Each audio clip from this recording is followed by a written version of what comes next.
ನಂತರದ ದಿನಗಳು 97ನೇ ಇಸವಿ ಏನೇನು ತೀರ್ಮಾನಗಳನ್ನು ಮಾಡಿದ್ರಿ ನೈಸ್ ಪ್ರಾಜೆಕ್ಟ್ನಲ್ಲಿ ದೇವೇಗೌಡರು ಆ ಕೂಸನ್ನ ಜನನ ಕೊಟ್ಟಿದ್ದು ಒಳ್ಳೆಯ ಮಾರ್ಗದಲ್ಲಿ ನಡಿಬೇಕು ಅಂತಕ್ಕಂಥ ನಿರ್ಧಾರ ಮಾಡಿ ಆ ಕೂಸಿಗೆ ಜನಕ ಕೊಟ್ಟಿದ್ದು.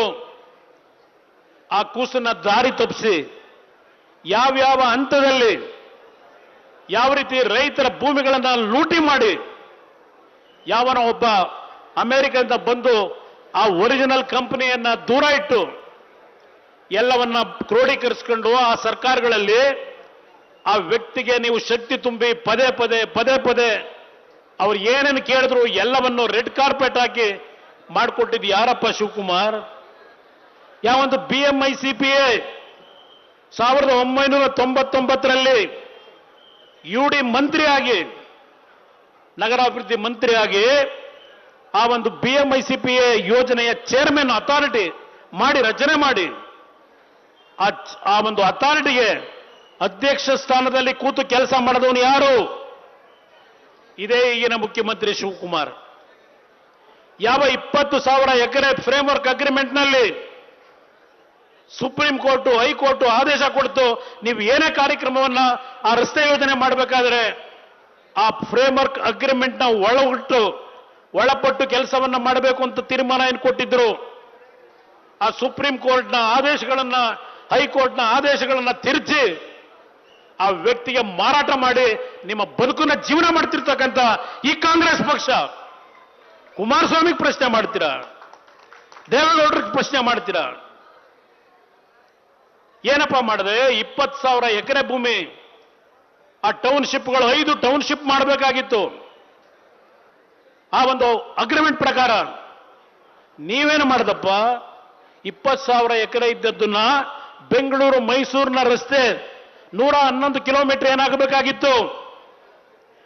1,75,000 ಎಕರೆ ಭೂಮಿಯನ್ನ ಆ ಬೆಂಗಳೂರು ಡೆವಲಪ್ಮೆಂಟ್ ಅಥಾರಿಟಿ ಅಂತ ಹೇಳಿ ಯಾವ BMICPA ಇನ್ಫ್ರಾಸ್ಟ್ರಕ್ಚರ್ ಕಾರಿಡಾರ್ ಅಂತಕ್ಕಂಥ ಅಥಾರಿಟಿ ಮಾಡಿದ್ದೆ.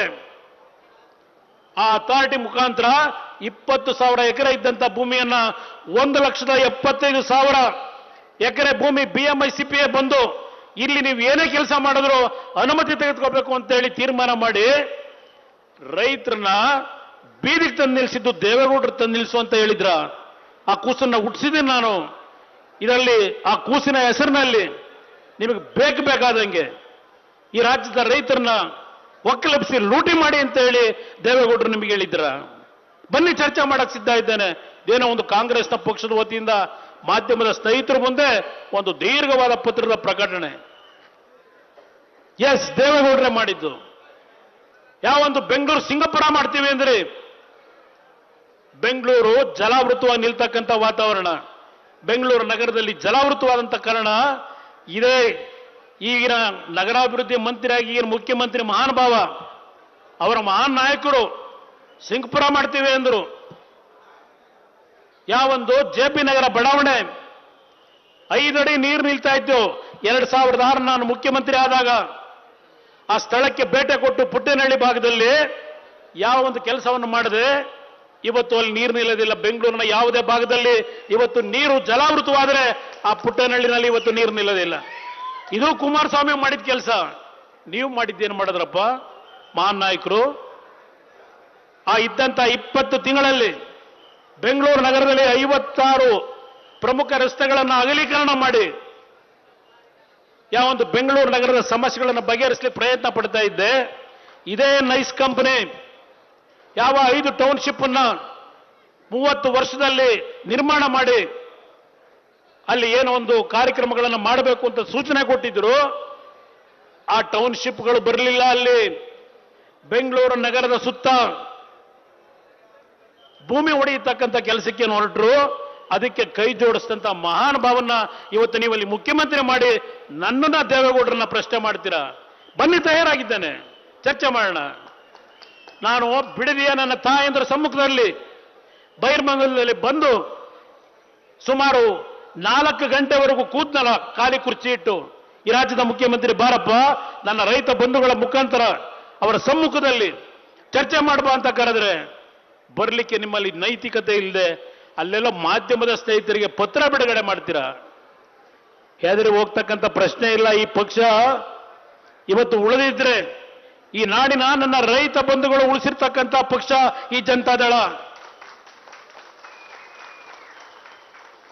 ಯಾವುದೋ ಬ್ರೋಕರ್ಗಳನ್ನ, ದಳ್ಳಾಳಿಗಳನ್ನ, ಯಾವುದೇ ಒಂದು ಭೂ ಕಳ್ಳರೇನಿದ್ದೀರಿ, ನೀವು ಕೊಟ್ಟಂತ ಹಣದಿಂದ ಕಟ್ಟಿರ್ತಕ್ಕಂಥ ಪಕ್ಷ ಅಲ್ಲ ಇದು. ಈ ನಾಡಿನ ರೈತರು ರಕ್ತ ಬಸ್ದು ಈ ಪಕ್ಷಕ್ಕೆ ಶಕ್ತಿ ತುಂಬಿದ್ದಾರೆ ಈ ಜನತಾದಳದ ಕಾರ್ಯಕರ್ತರು. ಎಂಥದ್ದು ಕರೆಂಟ್ ಕಳ್ಳನಂತೆ, ಕರೆಂಟ್ ಕಳ್ಳ. ನಿನ್ನ ಯೋಗ್ಯತೆಗೆ ಇಲ್ಲಿ ಯಾವ್ದು ಕಟ್ಟಿದೆಯಲ್ಲಪ್ಪ ಲುಲ್ಲು ಮಾಲು, ಎಷ್ಟು ಖರ್ಚು ಮಾಡ್ದಪ್ಪ ಹೈ ಟೆನ್ಷನ್ ವೈರನ್ನ ಮೇಲಿದ್ದನ್ನ ಅಂಡರ್ಗ್ರೌಂಡ್ ತಗೊಂಡು ಹೋಗೋದಕ್ಕೆ, ನಿನ್ನ ಬೃಹತ್ತಾದ ಬಿಲ್ಡಿಂಗ್ ಕಟ್ಟಲಿಕ್ಕೆ. ಯಾವನೋ ನಮ್ಮ ಕೆಲಸ ಮಾಡ್ತಕ್ಕಂಥವನು ಏನೋ ಕರೆಂಟ್ ಹೇಳ್ಕೊಂಡ್ಬಿಟ್ಟಂತೆ ದೀಪಾವಳಿ ಹಬ್ಬಕ್ಕೆ ಮನೆಗೆ ಸ್ವಿಚ್ ಹಾಕೋದಕ್ಕೆ, ಅದಕ್ಕೆ ಪೋಸ್ಟ್ಗಳು ವಿದ್ಯುತ್ ಶಕ್ತಿ ಕಳ್ಳ ಅಂತ ಹೇಳಿ. ಅದಕ್ಕೂ ದುಡ್ಡು ಕಟ್ಟಿದ್ದೇನೆ. ನಾನು ದುಡ್ಡು ಕಟ್ಟದೆ ಬಣ್ಣತನದಿಂದ ನಡ್ಕೊಳ್ಳಿಲ್ಲ. ಇವತ್ತು ನನ್ನ ಪ್ರಶ್ನೆ ಮಾಡ್ತೀರಾ? ನನ್ನ ರೈತ ತಾಯಂದಿರು 526 ದಿನ ನಿಖಿಲ್ ಹೇಳ್ತಾ ಇದ್ದ, ಬಿಸಿಲು ಮಳೆ ಗಾಳಿ ಲೆಕ್ಕಿಸ್ತೇ ಏನು ಕೂತಿದ್ದಾರೆ. ಈ ತಾಯಂದರ ಕಣ್ಣನ ನೀರನ್ನ ಏನು ಹರಿಸಿದ್ದೀರಿ? ಇವತ್ತೆಲ್ಲ ಇನ್ನೊಂದೂವರೆ ವರ್ಷ ಈ ನಾಡಿನ 6 ಕೋಟಿ ಜನತೆ ಉತ್ತರ ಕೊಡ್ತಾರೆ. ನಾನೆಲ್ಲ ಕೊಡೋದು, ಎದುರು ಹೋಗೋದಿಲ್ಲ. ಯಾವ BMIC ಪ್ರಾಜೆಕ್ಟ್ನ ಯೋಜನೆ ಅಂತಿಮವಾಗಿ ಇದೇ ಮೊನ್ನೆ 27ನೇ ತಾರೀಕು ಜುಲೈ ತಿಂಗಳು ಈ ರಾಜ್ಯದ ಯಾವೊಂದು ನ್ಯಾಯಾಲಯದಲ್ಲಿ ತೀರ್ಪು ಕೊಟ್ಟಿದ್ದಾರೆ. ಏನ್ ಹೇಳಿದ್ದಾರಪ್ಪ? ಈ ರಾಜ್ಯದ, ಕರ್ನಾಟಕ ರಾಜ್ಯದ ಅತ್ಯಂತ ದೊಡ್ಡ ಮಟ್ಟದ ಸ್ಕ್ಯಾಮ್ ಇದು ಅಂತಕ್ಕಂಥದ್ದನ್ನ ಒಬ್ಬ ನ್ಯಾಯಾಧೀಶರು ಅವರು ಇವತ್ತು ತೀರ್ಪಲ್ಲಿ ಕೊಟ್ಟಿದ್ದಾರೆ.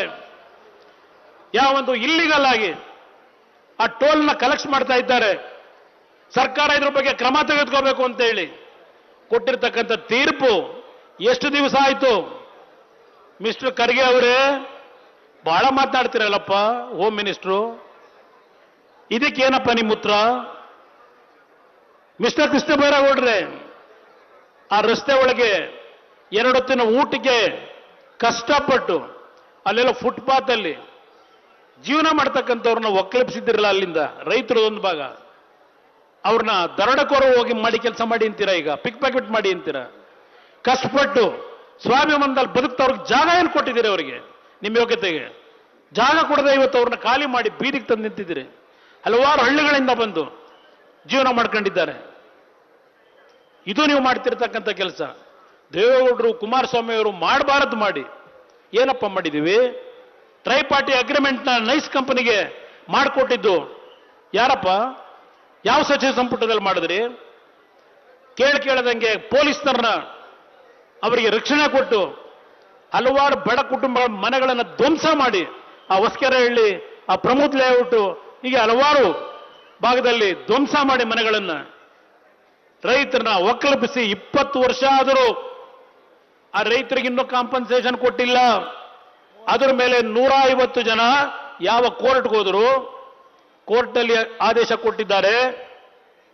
ಯಾವ KIDB ಮತ್ತು ನೈಸ್ ಕಂಪನಿ ಇಬ್ಬರು ಜಾಯಿಂಟ್ ಆಗಿ ಕೋರ್ಟ್ಗೆ ಹೋಗಿ ಹೇಳ್ತಾರೆ, ಕೋರ್ಟ್ನಲ್ಲಿ ನಾವು ಇಷ್ಟ ಬಂದಾಗ ಕೊಡ್ತೀವಿ, ಇಂಥ ಕಾಲಮಿತಿ ಒಳಗೆ ಹಣ ಕೊಡಬೇಕು ಅಂತಕ್ಕಂಥದ್ದು ನಮ್ಮ ಆಕ್ಟ್ನಲ್ಲಿ ಇಲ್ಲ. ಇದನ್ನ ಕೋರ್ಟ್ ಮುಂದೆ ಹೇಳ್ತಾರೆ ನಮ್ಮ KIDB ಅಧಿಕಾರಿಗಳು.